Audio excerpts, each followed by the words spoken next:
Chapter 1. The Forgotten Past. It was a stormy night in London when Ethan Carter sat alone in his dimly lit apartment. Rain tapped softly against the windows, the distant hum of traffic barely audible through the thick walls. He had been feeling restless all evening, as if something was pulling him toward the past. With a sigh, he reached for the old wooden box on the shelf, a box he hadn't opened in years. It was covered in dust, a relic of a time he had tried to bury. As he lifted the lid, a wave of nostalgia washed over him. Inside were faded photographs, university brochures, and old notebooks filled with dreams that never came true. And then his fingers brushed against something familiar, a delicate envelope, yellowed with age. His breath caught in his throat as he pulled it out, turning it over with trembling hands. The name on the front was written in his own handwriting, in the neat, careful strokes he had once prided himself on. Olivia Bennett. A cold shiver ran down his spine. It was a letter he had written 10 years ago. The letter that could have changed everything. Chapter 2. A Love Once Lost. Ethan had met Olivia during their university years in Oxford. He was a reserved, thoughtful man, while she was a whirlwind of color and laughter. She had this way of making life feel lighter, of turning the mundane into something magical.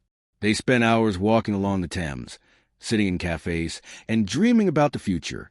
Olivia was the kind of person who loved fearlessly. Ethan, on the other hand, had always struggled with his emotions, always hesitant, always afraid to say too much.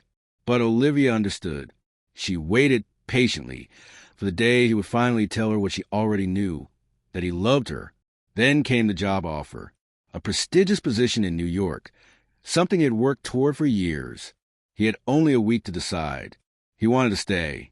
He wanted to ask Olivia to come with him, but fear held him back.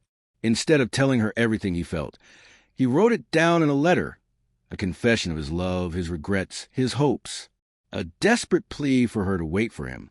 But he never sent it.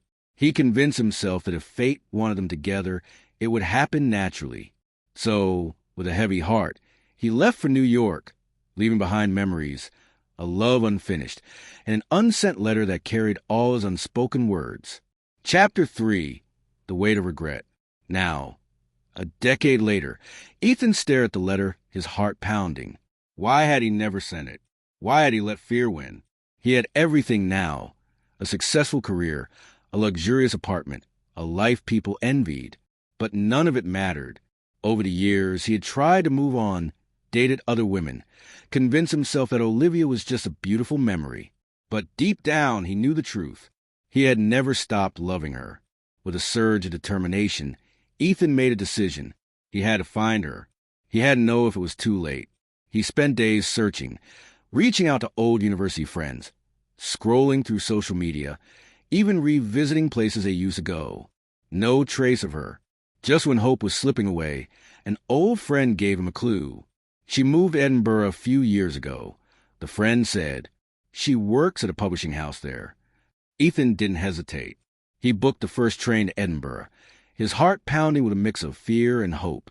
Chapter 4. A Second Chance. The city was draped in a soft winter mist when he arrived. The streets were lined with bookshops, coffee houses, and old buildings that whispered stories of the past. He found the publishing house, a small, elegant building nestled between two cafes. Steeling himself, he walked inside. The scent of books and fresh ink filled the air. A receptionist greeted him with a polite smile. "How can I help you?" "I'm looking for Olivia Bennett," Ethan said, his voice steadier than he expected. The receptionist's smile widened. "She's in the reading lounge." She gestured toward a quiet corner filled with bookshelves and large windows overlooking the street. And there she was, sitting by the window, lost in a book, her dark brown hair tied in a loose bun, a faint smile playing on her lips. She looked different, more mature, more composed, yet still carrying that quiet warmth he had fallen in love with. Ethan's legs felt like lead as he approached.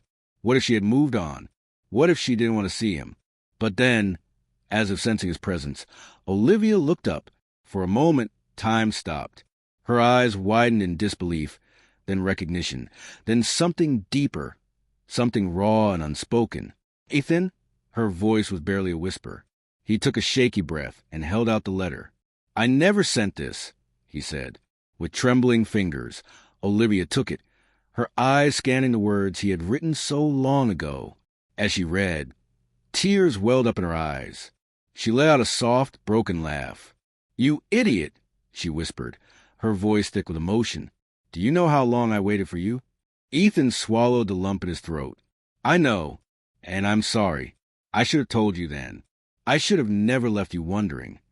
Olivia stared at him, searching his face for answers. "Why now, after all these years?" "Because I never stopped loving you," he admitted, his voice barely above a whisper. "And because if there's even the slightest chance that you might still feel the same, I don't want to waste another second." For a long moment, Olivia said nothing. Then, slowly, she reached across the table and took his hand. Outside, the city carried on as it always had, but for them, time had shifted. The past and present collided, and in that moment, they both knew sometimes love isn't lost. Sometimes it's just waiting to be found.